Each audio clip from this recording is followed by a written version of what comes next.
Welcome, everyone. This is Illiterate. My name is Evan. My name is Taylor. I read a book this week. I watched a show. This week, we are doing HBO's Watchmen.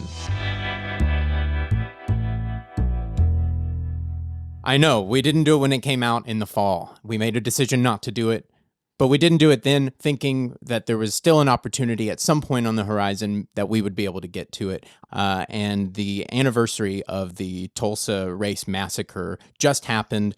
All of the press has been covering the president's appearance there for his rally. Everybody's learning about the Tulsa Race Massacre.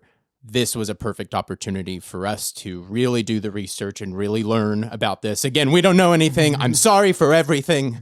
We don't know anything. The title of the show holds up. Yeah, really. Please, this is us. This is us delving into it. We're learning. We're trying to do what we can in the midst of this movement. So yeah, we're getting right into it. HBO's Watchmen. It's a follow up from the original Watchmen comic book. It certainly would help if you have not read the comic book. By the way, we have done a whole episode about that. This is not a direct sequel from the Zack Snyder Watchmen, but it definitely can help you. I think it's kind of made to blur the lines of about which reality this really fits in. So technically, this is of its new, fresh, totally on its own sequel to a comic book with no pre-existing media. That's really the way it was created and looked at by the creators. And the start of the show takes place in 1921. With the Tulsa Race Massacre. And the book, the way that the book factors in, is that the showrunner, Damon Lindelof, found this book through serendipity, actually after looking hard to find any information about this, found the book and realized that this had to be in a piece of media. So, just as a side note, he was the showrunner and co-creator of Lost. Right. So he has TV chops. The question of why him to make this thing. So he said he had read Watchmen, the original thing, when he was 13. And he said, quote, in the same way I wanted to work on a Star Trek movie and an Alien movie, he did Star Trek Into Darkness and Prometheus. He said, this is something from my childhood that I carry a tremendous amount of nostalgia for. So he kept turning it down because they would offer it to him multiple times right after Zack Snyder had made his a few other times. And he said, this isn't for me. I want to respect Alan Moore, who's insane and doesn't think that it... And he knows, too, because he read it when he was 13. It can't be changed into anything else. Right. It's very much a comic book. We cover that in our episode. It uses its format on its sleeve. It exists as that kinetic ball of energy that is that particular format. Right around this time, he is reading Ta-Nehisi Coates' Atlantic article called The Case for Reparations. And there's a small section in that article about the Tulsa Race Massacre. And he said, why have I not known anything about this? What is this? What is this small segment that's saying this whole town got decimated? Yeah, I mean, I very much, watching the show, I had no idea. I had never heard of this until the show came out.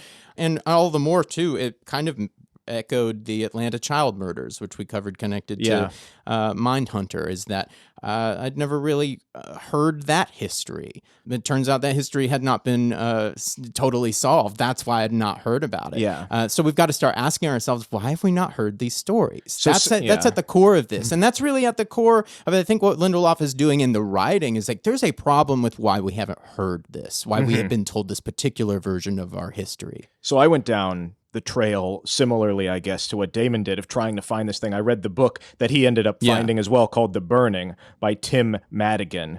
And this is the only real work that exists that's published about this. There's 3 other novels that have this as a focal point, but it's not. This is the real journalistic source. So I'll explain as we go how he was able to find all of this and why it was hidden and why this information isn't out there. Just to kind of preface what the series covers, just to kind of give us some context here, the series covers a main character, a black police officer, Angela Abar, played by Regina King. She's also from The Leftovers, if you're familiar with that. She had a part in Ray, If Beale Street Could Talk, and ABC's American Crime. A lovely, lovely actress. So she's the lead of this. She plays Angela Abar. She's a police officer and also a vigilante sister knight. And there's this sort of renegade KKK So just to yeah. give you some context, there's an Perfect, an uprising facing off with the police. We don't really trust the police. There's a police officer finding out her own history and how she connects directly to what's happening in this small town in Oklahoma. So back to Damon Lindelof. As he's reading The Burning about the 1921 Tulsa Race Massacre, he's on board to do this Watchmen thing. And he's trying to think, okay, the onus for the series, what am I going to do with Watchmen? Because I'm not going to remake the graphic novel. Well, how do you have anything to say? And I think Yeah. that's a really important thing here before we get the wheels turning is, you know, if you want to come up with something, you want to tell a story and you want to have all these great, you know, pieces and you want to do this world, you want to do these characters, you want to do a continuation that feels right. But ultimately, Watchmen was talking about something. It was talking about a lot of things. Yeah. So you have got to find something you want to say. Yeah. And you've got to be talking about something that has got to be inherent to the source material. This is no accident. I just want to stress that finding a historical in and having something to say is integral to coming up with something that is long lasting. And particularly as it pertains to Watchmen, because the original one, when it came out, it was about the Doomsday Clock, the Cold War. Those fears were huge in the 1980s. And for our times, it's racial tensions. That is what is at the height right now. And so he was trying to think, and he's also said to not tell a story about race in the context of a political piece in 2019 feels irresponsible. And so then he's thinking, this is a quote from him, if I just make a documentary about it, it's going to be gone in a flash. But if I actually drop this story into some piece of well-known pop culture, maybe there's a way to bring it to light. And what pop culture perfectly blends real-life history with alternate history? It's Watchmen. Because to him, and probably to most people now, this 1921 Tulsa Race Massacre feels like an alternate history. When people saw the show, they were like, oh, this is some fabrication of Watchmen. Like the other stuff. That's exactly how I thought about Mindhunter. It's like, there wasn't an Atlanta child murderer. I've never heard of this. Yeah. So as a last person involved in this, Nicole Cassell, who directed the first 3 episodes, also read this book because she was the one who was putting that on the screen. Oh, fantastic. And by the way, she's also done episodes of Castle Rock on Hulu, the Stephen King series, and Westworld, which we have an episode on that as well. So the book that they all read, The Burning by Tim Madigan, this is, like I said, the only book that came out about this, came out in 2001. Why did it come out in 2001? How did this guy find it? Let's go through the chain of events leading through history. And I found so much more than I even realized. I thought I was just going to be talking about the race massacre of 21. Just 21, But there is so much more to it. So we have to go back to the topic at hand, which is that. And there's a quote that I found from an interview of someone talking about this, a historian, and they said, this is a horrific event, but not an exceptional one. And that was very strange to me because I would think it would be both.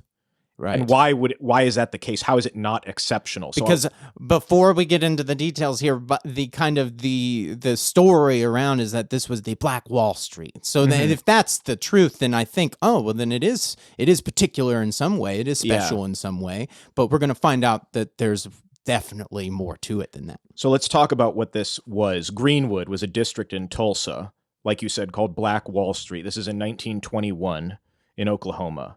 At the time, Tulsa, the bigger city proper, had 100,000 people. For context, Santa Monica in LA has that now. So that's really? about the size of Tulsa at the time. Greenwood, which is the district, had 10,000 black residents.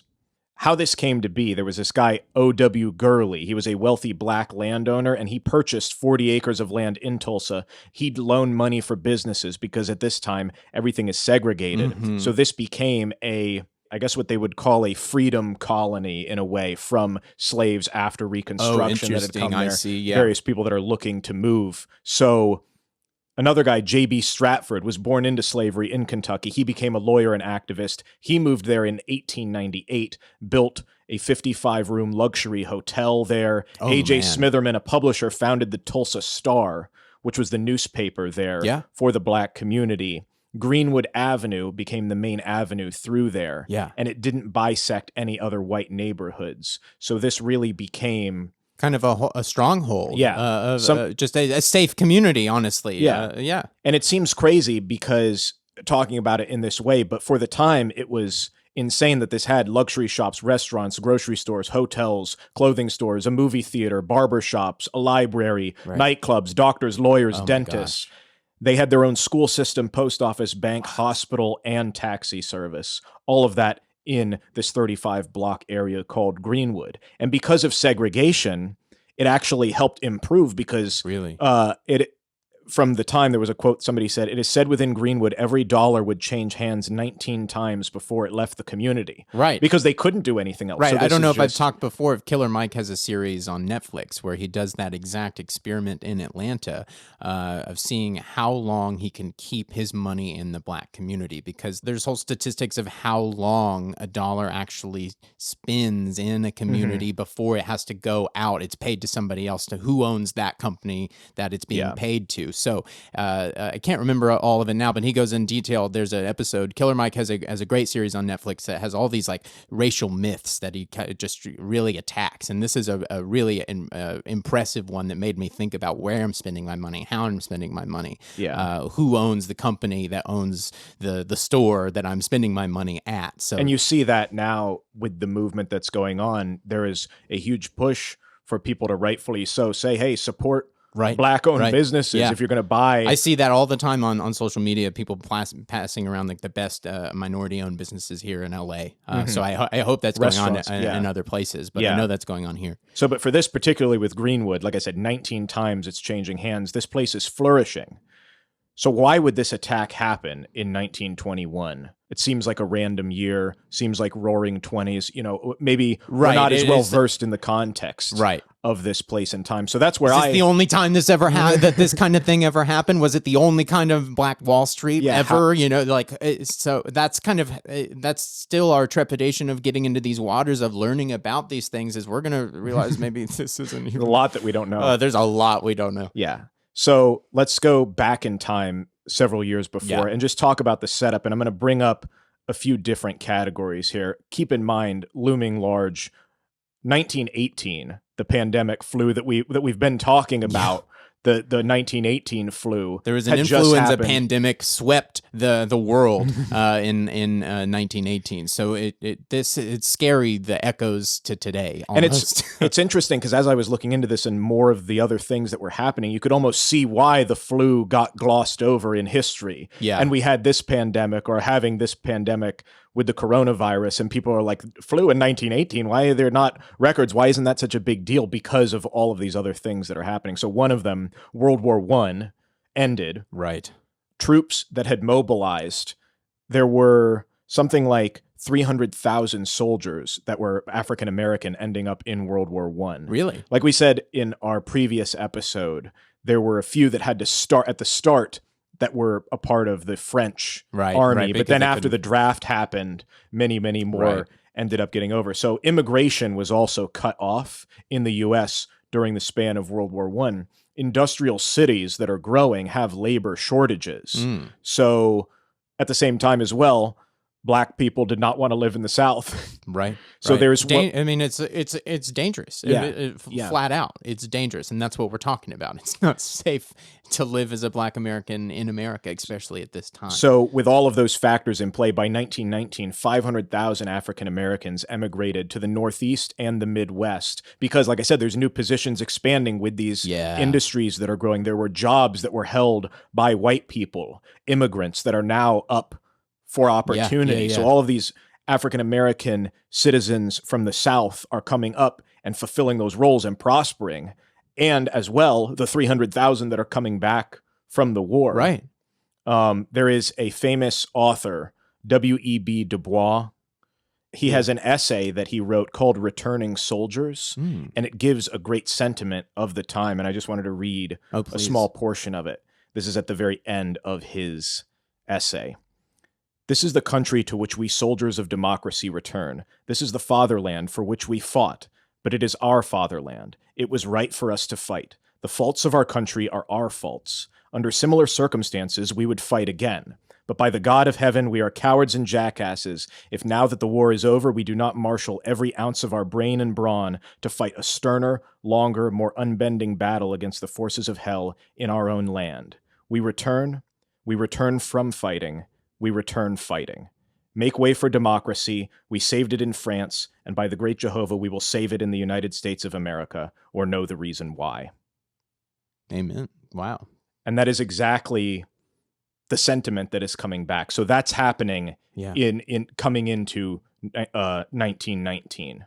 Something that created a lot of problems and emboldened those against equality was media portrayals, the big one being Birth of a Nation, right, that happened in 1915. Only emboldened the Klan. It's responsible for how we view the Klan really at all. It gave them the idea of cross burnings. Like that wasn't a part. All of the dressing that we're familiar with comes from Birth of a Nation. It also demonized specifically black men as going after white women. Interesting thing here, and there's a small offshoot, but it also could be responsible for, in some way, the modern superhero adorning a get-up, riding vigilante mask, vigilante justice in some sort of way. The iconography of the dress, the horse, all of those types of things. There is another way to frame this in your mind when we look at how ideas bleed off to go. There's this idea of vigilantism is deeply connected, perhaps, to racism in America in particular. That's something that I've only been thinking of while looking at this show in this context now, in the middle of the movement, that I'm really realizing, and it's a little disturbing. So now that we're going through this, Watchmen is really giving an amazing end to learn about this type of thing. And now it's making me really want to go back to even DuBois and finish that out and see what all that is presenting behind it. All over again. And we've already done that. And I want to go, I'm like, wait, I want to look at it with a different lens. Now. So there are a few other things before we even get into the big piece that is creating this unrest and these problems. One of which is the first Red Scare. 1917 was the Bolshevik Revolution in Russia, led by Vladimir Lenin. So there was a fear by Woodrow Wilson and others in America of a socialist and communist revolution in the U.S., which then also got falsely attributed to black people, similar to in the Civil Rights Movement, where the Black Panthers were considered socialists and communists, and COINTELPRO, the CIA, was looking at. It hardly even occurred to me. That makes total sense. That of course, and that's part of the thing of like understanding my blind spots here of like, that this one tactic used in this one area, well, that tactic comes from somewhere. That tactic has a long history of being used in other places in other ways. Of saying people looking for equality are actually looking for an uprising and a complete reevaluation of society. So last thing before what happened in the summer of 1919, along with all of this that's going on, is there are, in a completely different field but creating chaos in America, anarchist bombings going on. So from April through June of 1919, this Italian anarchist, Luigi Galliani, followers of his, had 36 booby-trap dynamite-filled bombs mailed to prominent politicians and appointees, including the Attorney General, newspaper editors, businessmen. John D. Rockefeller got one. Wow. They just wanted to end it all. And then on June 2nd of that year, 1919, they detonated 9 bombs simultaneously in 8 different cities. Washington, D.C., Boston, using up simultaneously in 1918? Yeah, 1919, in 1919? This is amazing. This is... you wouldn't... That, simultaneous in 8 cities. Yeah. On the same day. In 1919. Yeah. So all of that is going on. And I'm thinking, sounds like a high-concept Tom Cruise movie. Or so, this. And then we think like, that's why nobody cared about the flu anymore. Right. So we are paying the dividends of our small points of view. God, I swear, our blinders. I'm mad. I'm mad. Yeah. There's a reason. There's got to be a reason. Why haven't we heard this stuff? Why haven't we learned these stories? Why haven't we learned our own history? We've got to be asking those questions. We've got to be following it down. It's not just interesting. And it's not how much Black history am I willing to just go? Oh, interesting. I didn't know that. Yeah. I'm not anymore. Mhm. I'm really every piece of it only makes me more angry at the system who only allowed me to look away from it. Yeah. So as I looked into the Tulsa Race Massacre of 21 and was started going back and saying what preceded this, 1919, like I said, all of this stuff is happening. Coming back from World War I, Birth of a Nation was super popular. The Red Scare is going on in the U.S. in relation to Russia. These anarchists are bombing during that summer. What gets overlooked is also during that summer of 1919, it's called the Red Summer by historians. The reason for that, from April to October, at least 36 cities erupted in bloodshed Good Lord. and riots, which are now being deemed massacres because riot has There's like a racial bias connotation to it, almost, Right. of like who is the perpetrator, and what we're trying to iterate here is that these are white instigators. Right. The rioters in this situation, if there's rioters here, are the white people, Right. not the African American community. So hundreds of people, most of them black, were killed and thousands are injured. Tens of thousands are forced to flee their homes.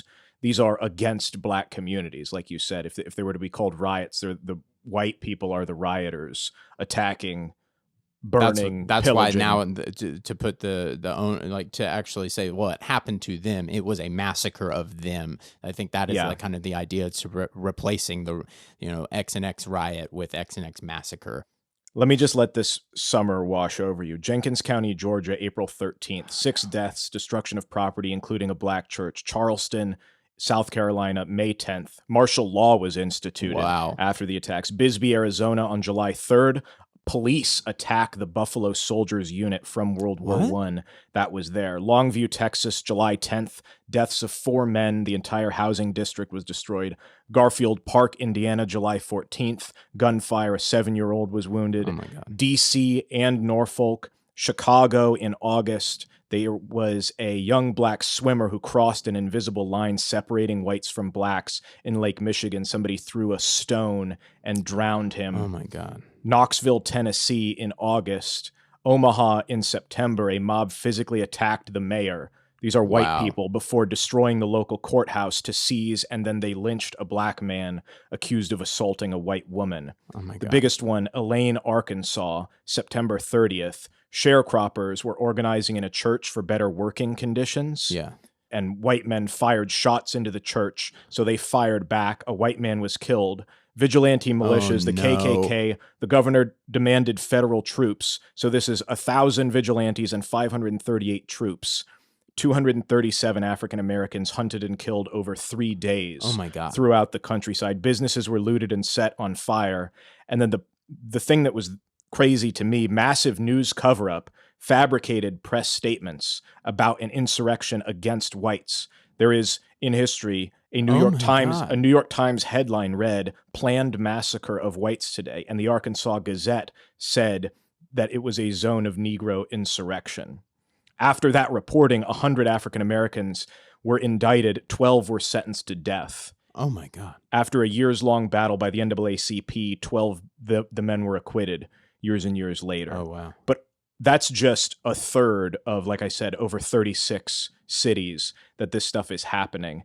And what's crazy to me is, like I said, remember Birth of a Nation, where that is the stereotype or the prejudice set against specifically black men. If you look at the instigations for all of this, almost all of them revolve around a white woman accusing a black man of doing something, and then the mob comes in and just destroys the entire town. Right. There was a telegram to Woodrow Wilson in August of that year from the NAACP, and it said, "The National Association for the Advancement of Colored People respectfully inquires how long the federal government under your administration intends to tolerate anarchy in the United States." Oh my God. So all of that is happening in 1919. The Red Summer. Yeah. God. So this and again, these don't come out of anywhere either. So there are more of these for years and years and years since the Civil War. Yeah. The black people didn't just pick up their things and start their own town a couple miles over and have no tension. really got to understand that and understand that the echoes of all of this tension, all through then, through it reverberates all the Through way the to 60s, now. yeah. And that's something that I think that Watchmen covers to a degree, is the racism and how it is. There is the race war, and then there is the response, the political war. There is actually the war in the street, and then there is the politicization of a response. And so, how is the response? We saw how many troops show up on a couple 500. The governor Calls them in, yeah. And then how they sent information to the media. The New York Times reported it wrong. So okay, we have we win the Civil War. We have to let all the slaves go, and all the people in power are still all the same people in power. You don't think that at some point they made some racist laws, and that they did not have control over and shape society for decades and decades and decades and hundreds of years afterwards? That is what we're attacking here. And that's what we've got to acknowledge here. The systemic racism. We're not talking about individual people being racist in the system. We're talking about the policies created, the policies themselves, the policy, the words, being racist, being systemically racist from the past. This policy, again, these policies, usually they don't come out anywhere, and they evolve. How did no white people get arrested for doing illegal things? Right. Like killing people. Let's go back. I love to hear people put stamps on, we solved it then, or we solved it here. We had the Civil Rights Act of 1965. We elected Obama, whatever, okay, we did it then. But we've got to understand that the problems of this permeate just about every facet of our society. And we've got to start exercising it out, calling it out, understanding where it exists, and mostly I think the first step is the kind of growing pain we're going through is understanding how to identify it. And I think that's the scary part, is the understanding that, this thing I've been comfortable with my entire life actually is a proponent of racism. We've got to be secure and confident enough in ourselves to grow and learn, to understand that we can move past this moment we're in now if we accept where we have been and the ignorance we've carried. Recently, driving in Los Angeles traffic, you get frustrated because there's all these cars and you can't go where you want to go. And time just keeps adding and adding and adding, and you think, this stupid traffic. But you sit there and look at it, you take yourself out of the car and you realize, I am part of the traffic. The problem, you can't get mad at the traffic and also be in the traffic. You can't get mad at society and also not be it. We are all part of the traffic. Yeah.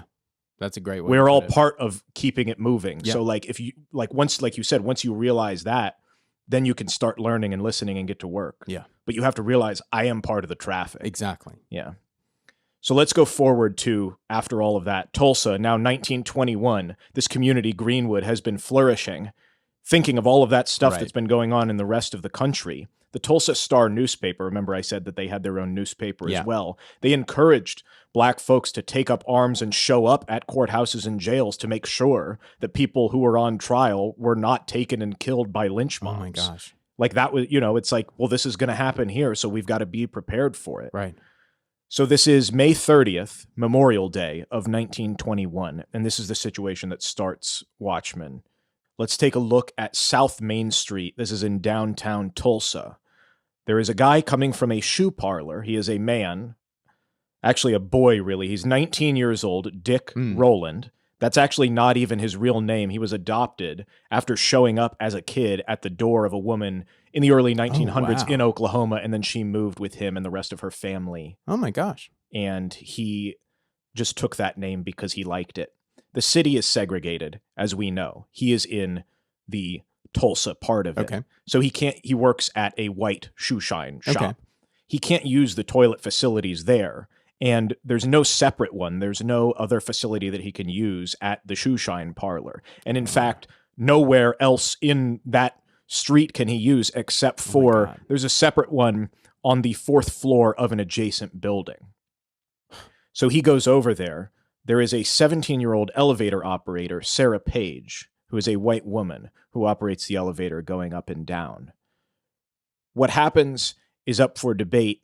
She screamed, and the theory is that he tripped and reached out to grab her arm as he's going into the elevator.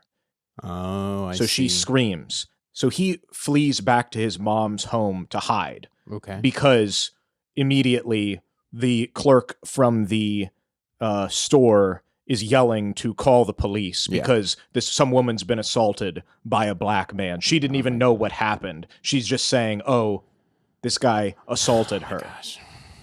It's revealed, like I said, that he did not assault her. A potential theory, like I said, beyond the fact that he just fell and grabbed her arm, was that they were actually courting each other. And this was an opportunity to see her often because the thing was they knew each other. Like I said, this was the only bathroom that he could go to, certainly. And it's the only elevator. Like he would have known her. This wasn't a random encounter between them. Okay. A front page story. So the news immediately picks this up in the Tulsa Tribune, the other newspaper. That afternoon, it came out that police had arrested Rowland for sexually assaulting Page. What? And the quote, the top of the paper said, "Nab Negro for attacking girl in elevator."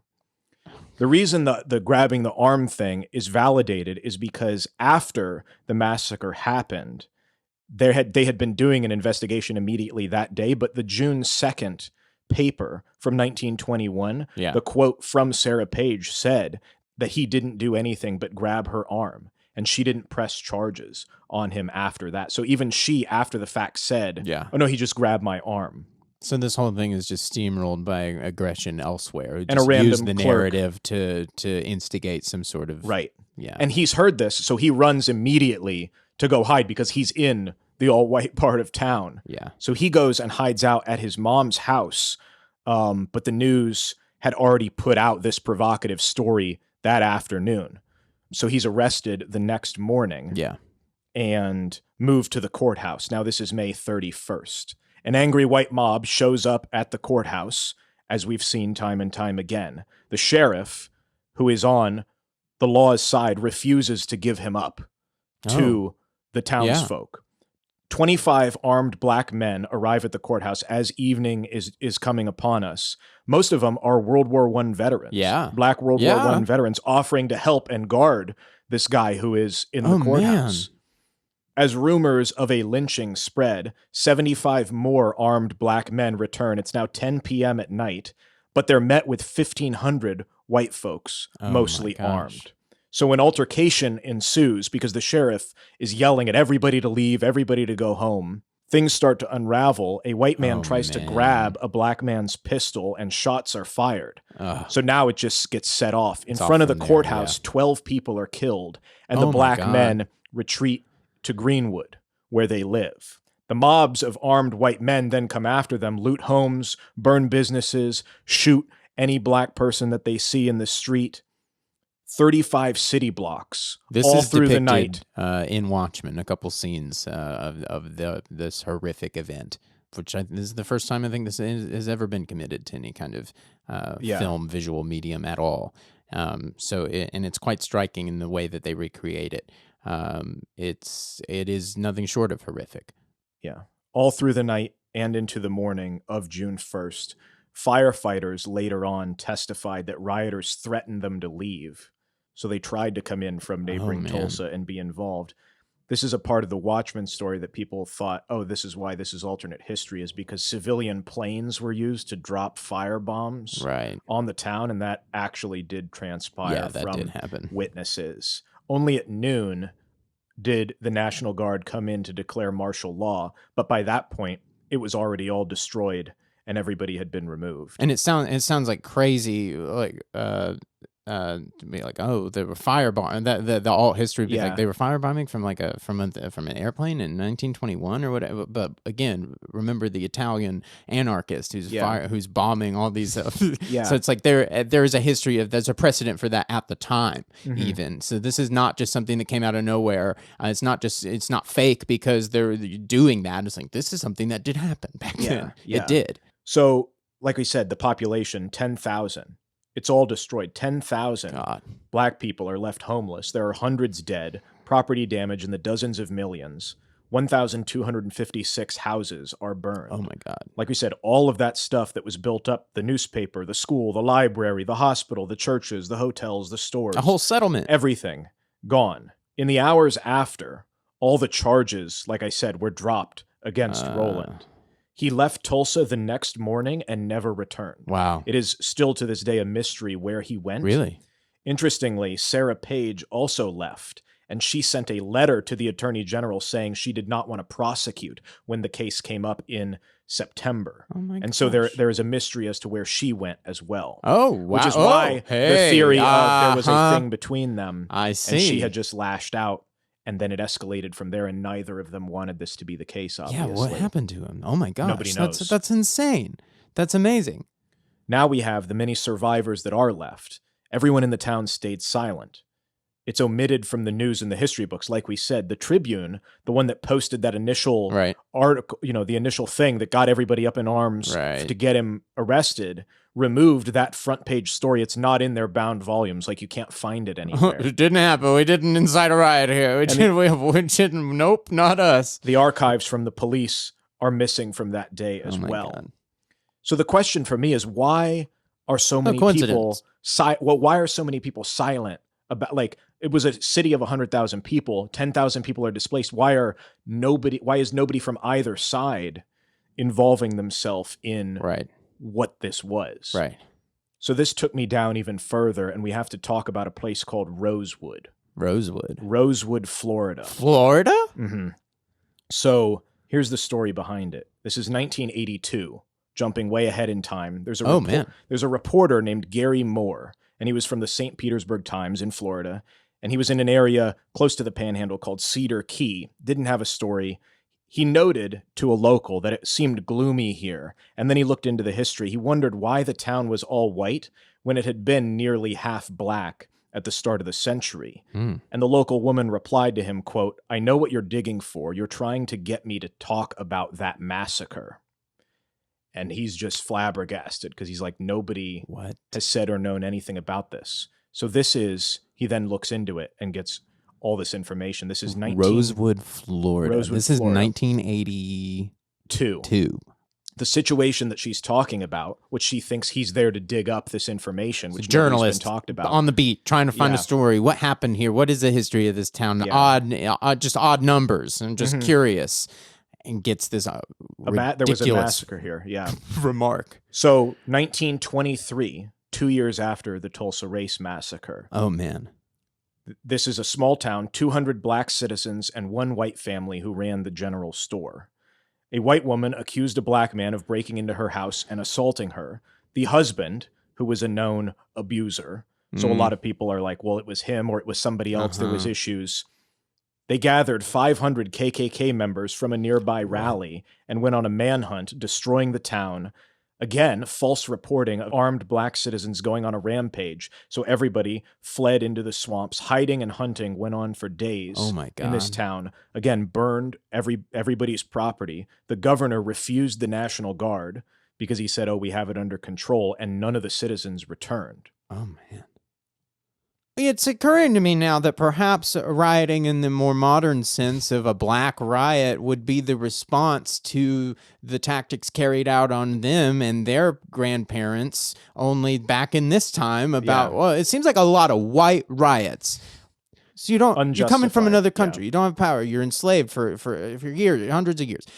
These riots are a white thing. Yeah.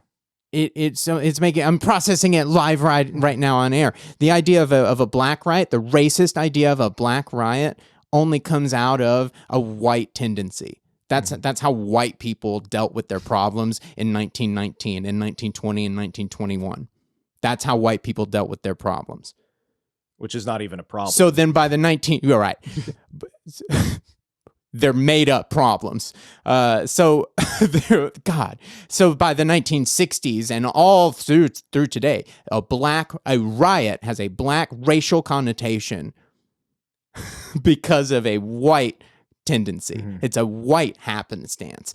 Am I and I know I'm stretching here, but the whole narrative gets turned on its back. And these are the kinds of things we need to be exposing about how when you say this particular thing, it actually comes from this reference, which actually means you're purporting racism. And we've got to understand where that exists. We've got to call it out. Going back to what I said earlier, is we've got to really start exercising that. This whole idea of we already touched on trying to change the name. We're changing the name from the Tulsa Riot Massacre. The riot to massacre. That's the attack there of like, well, the verbiage is important, and how did we get the connotation of a black riot just down to riot, to the point where that is harmful to a movement happening in 2020. Yeah, that's the reality of it. If you say riot now in 2020 in Minneapolis, it instantly did have a negative racial connotation, except if you do the history here and dig it up, it actually is, it's a white tactic. We did it to them. From the early 1900s, which nobody's alive to even remember that. And again, how do we not learn this? How did we not hear this? We've got to be chasing that down and answering that question. Here's the learning, the unveiling, like I said, of the massacre in 82 by this journalist. There came into the forefront, kept pushing it. There was a 1994 court case in Florida that was accepted, and they were seeking reparations, and they succeeded. This is the first time in Florida history where they got reparations. There was payment of $150,000 to each person who could prove that they lived in Rosewood during 1923. Yeah. Of course, there were only 9. What if we took all of these instances, all of these cities, the whole Red Summer, all of them? We found all these racially instigated attacks on full cities, and we took the residents there, and then we tracked down their children. And all the people connected to them. Yeah. What are the economic repercussions of what happened in these cities? Well, and a lot of people that won't get into reparations too much. Sure, because I don't know what I'm talking about. But I'm just saying the economic that's what I mean. Repercussions of all of this. Who's all connected to the question? These things? So I'll get into reparations in regards to the Tulsa thing. Yeah. This case happens in 44 where the reparations was cash in hand, which some people believe in, some people don't. Gotcha. And so Tulsa then in 1996, this is the 75-year anniversary of the Tulsa Massacre, and there was a commission that was legislated to study the Race Massacre of 21. It was organized by this guy, Don Ross. He is a Tulsa and a Greenwood native. He didn't know about it until a high school teacher showed him photos from the time. And in the 70s, he was one of the first journalists to uncover the Tulsa Massacre. Really? Though nobody was following it. So then when he became a state legislator, and then this case is happening in Florida in 94, he decides, let's create this commission to study this and see what reparations are due here. Right. So the final report was published in 2001, and it recommended a program of reparations. Yeah. And that was the thing where it wasn't even so much like there's money involved, but also what about scholarships, more economic development? How do you memorial park? Just think like how do you make up for an education not gained? How do you make up for opportunities? Or like you said robbed? last week, where it's like, maybe here's somebody who could have solved this issue with cancer. Here's somebody here, but they didn't, because we spent they weren't our afforded money the opportunity. Bombing. They were robbed and didn't Yeah. even know it. Nobody even realized it was happening. Yeah. So in the case of this, there is a bit of a sad note to it. Scholarships were established, a memorial park was built, but there was no financial reparations. Over 200 people sued the state saying, that was a part of this commission, was to show here's what happened. What do the insurance companies have to say? Is there insurance? What does insurance even look like in 1921? It wasn't given. Like it was denied. Flatly. Yeah. So not the case now, and that's a big difference now when you see all this property damage on what was happening in Minneapolis a couple weeks ago. Almost every single business you can point to on the street has insurance policies. So what you're seeing transpire actually has an economic repercussion that is equal and just. Yeah. That's not the case back then. That's all these another people just had to leave. Right. Everybody, all the violence you saw happen in our time, most of those business owners got their fair share paid back. Most of those places are already repaired. We're only talking a couple weeks ago. Most of those places are back into. This is an instance where no, they didn't get anything. Greenwood didn't become the Black Wall Street again. So this is how Tim Madigan, the guy who wrote the book in 2001, hears about it, because he learned about the commission that was researching it at the end of the 90s. So he does his own research as well, and that's why his book comes out at the exact same time as the commission's final report in 2001 comes out, which of course then Damon Lindelof learned about it through an article in 2014, then read the book and puts it into Watchmen. So the takeaway that I kind of got from this is, and we've been hovering around all these different issues, but not concealing info. Like, what do we do with this info? Cool, learned all about this stuff. Well, that's what you do with it, is you become interested. Right. You learn more about it. You find out, you see people who are trying to teach this through, and that's what's great about Watchmen, media, movies. Like, who knew that an issue 100 years before was going to be in a TV show about superheroes? Right. I saw when the show premiered in the fall of 2019. I saw headlines from Oklahoma saying that people in the state had learned of the event for the first time. That lawmakers were learning of the event for the first time because of the show. There's a huge problem with that. And it's not just by mistake. It's not just by happenstance. I'm not sure that anybody is responsible, particularly for making it that way. That's not what I'm saying. Yeah, but like there you is are a the reason. traffic. Exactly. You are the traffic, and I think that is a great way to put it. And we've got to start thinking about that. Am I complicit in some way? I've got to be really actively thinking about the role that I'm playing. I wanted to point to some other pieces of media since we're talking about that. If this stirred something in you and you're like, help me, please. Like we said, we don't know anything at all. We're on this too. But we're willing to try and figure out more information about this. So I was looking into Donald Byrd, who is a famous choreographer. If this is a different tack, if you don't care about movies or books, choreographed a modern dance work called Greenwood, which premiered on December 6th of 2019 in New York City. The performance is free on YouTube. I'll post a link. All of this stuff will be in our links, but you can watch it. It's incredible. Oh, man. It's like a 45-minute thing involving, and there's you can see through dance the issue of, was Sarah Page and Dick Rowland, were they in a relationship? Oh, yeah.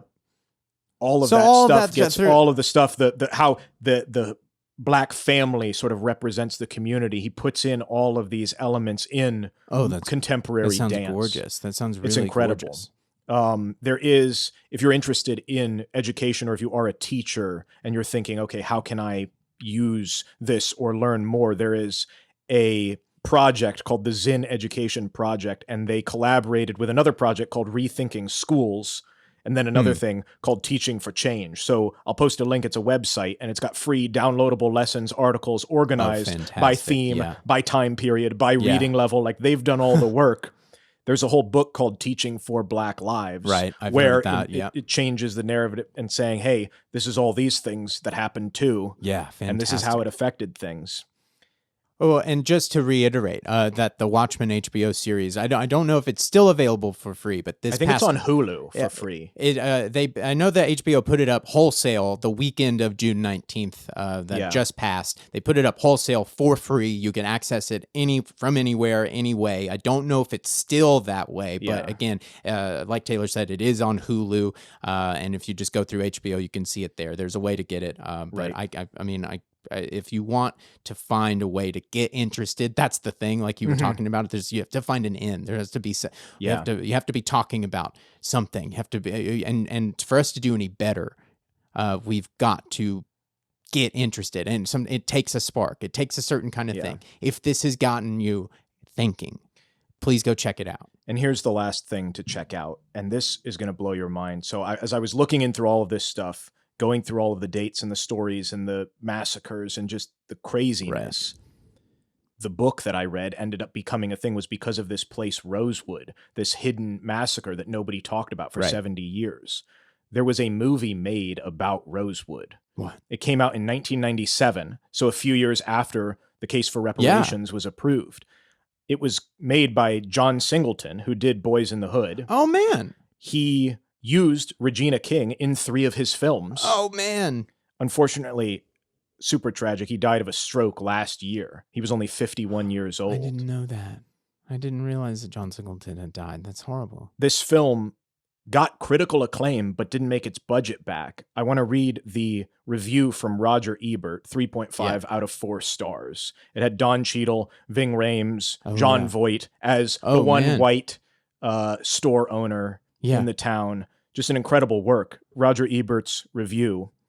What makes it more is the way it shows how racism breeds and feeds and is taught by father to son. It's not easily summarized in ads and does not obviously appeal to either blacks, since it documents such a depressing chapter, or whites, depicted as murderous or ineffectual. Perhaps it will appeal to people looking for a well-made film that tells a gripping, important story. Now there's a notion. So I highly recommend, I'll post links to it, but that exists.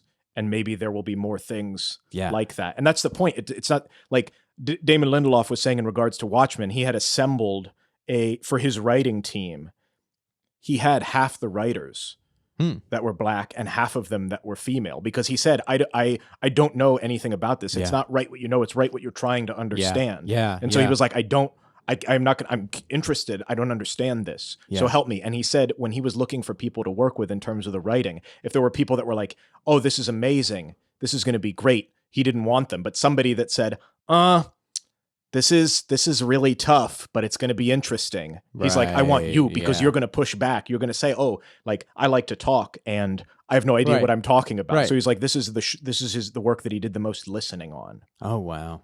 But these things are out there. The last thing I wanted to bring up is, like we said, this has now passed. I found an interview with the last living person to survive the massacre. She was 6 years old when it happened. Her name was Olivia Hooker, and she hid under a table in her home as men looted and destroyed. Oh my God. She was the first African-American woman to serve in the Coast Guard because she was rejected from the Navy in World War II. She went to earn her doctorates in psychology, and she was the mental health organizer at a women's correctional facility. She worked with children with Down syndrome. Oh, just an amazing woman. Incredible life. Yeah. She lived to be 103 and died in 2018. And I just wanted to play a small portion of the interview, some audio from when they were talking to her about what she thought about this. Is anything going to change? And the optimism that she had in spite of her whole 103-year life. God. We thought we might live long enough to see something happen, but even though I've lived 99 years, nothing of that sort has actually happened. You keep hope alive, so to speak, and we'll just keep right on trying. Never giving up. Never giving up. Makes you feel small in a way. And it puts context from, I've only been on this earth, 27 years. Yeah. We have so much to learn. There's so much that we don't know, and we've got to start taking responsibility for that. Yeah. So thank you guys for coming on this journey with us. I hope that this has been enlightening to you. I hope this has sparked some interest in it. We're going to keep working on it. Thank you. Bye.